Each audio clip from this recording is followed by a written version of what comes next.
Namaste, all of you. My name is Dr. Ritu Singh Rajput, Faculty of Agriculture and Veterinary Science. Today's topic is recombinant coagulation factor. In our previous lecture, we had discussed about the thrombolytic drug, which is also help in a coagulation, blood coagulation. Introduction.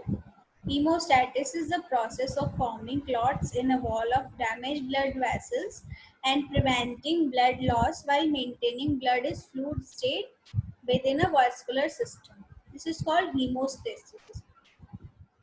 Blood coagulation and clotting. Coagulation or clotting is a process where blood loses its fluidity and becomes a jelly-like mass in a few minutes after it is shed. This is the history from 1970 to 20 to 1914. These are the scientists which have been work on blood coagulation factors and hemostasis, blood clotting, thrombolytic drugs, coagulation factor. They have been work on particular these topics. Factors involved in blood coagulation. Coagulation of the blood occurs through a series of reactions due to the activation of group substances. The substances necessary for clotting are called clotting factors, and they are factor 1, which is called fibrinogen, factor 2, prothrombin, factor 3, thromboplastin, which is tissue factor, factor 4, calcium, factor 5, Lebel factor, factor 6, presence has not been proved, stable, factor 7, factor 8, anti-hemophilic factor, which is the most important factor of our blood, anti-hemophilic factor. Factor is so much important for as a coagulation factor. Factor 9, Christmas factor. Factor 10, Sturt power factor. Factor 11, plasma thromboplastin antident. Factor 12, Higman factor. Factor 13, fibrin stabilization factor. So these 13 are factors are blood coagulation factor which helps to the blood clotting.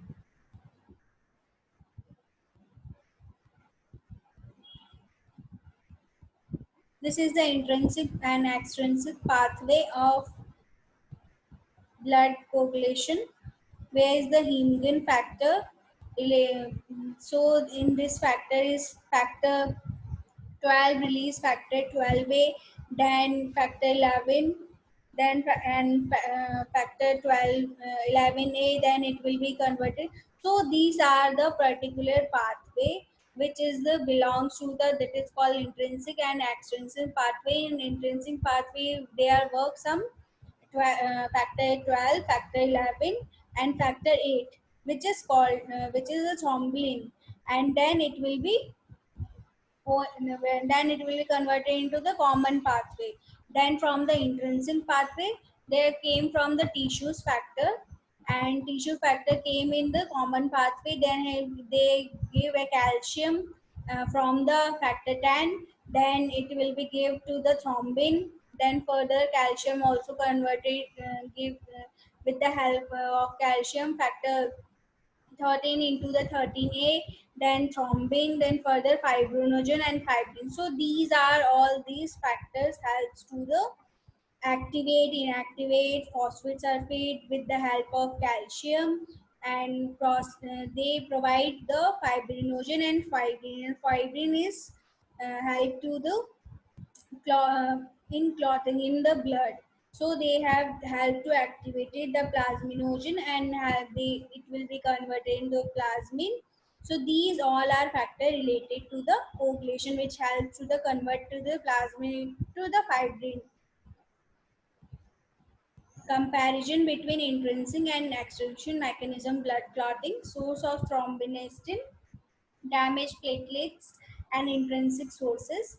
In extrinsic में damaged tissues and intrinsic sources, role of factor is not required. Required number of reaction is more and less. Time is take few times, and intrinsic few seconds. Start from the activation of factor 12 and factor 7,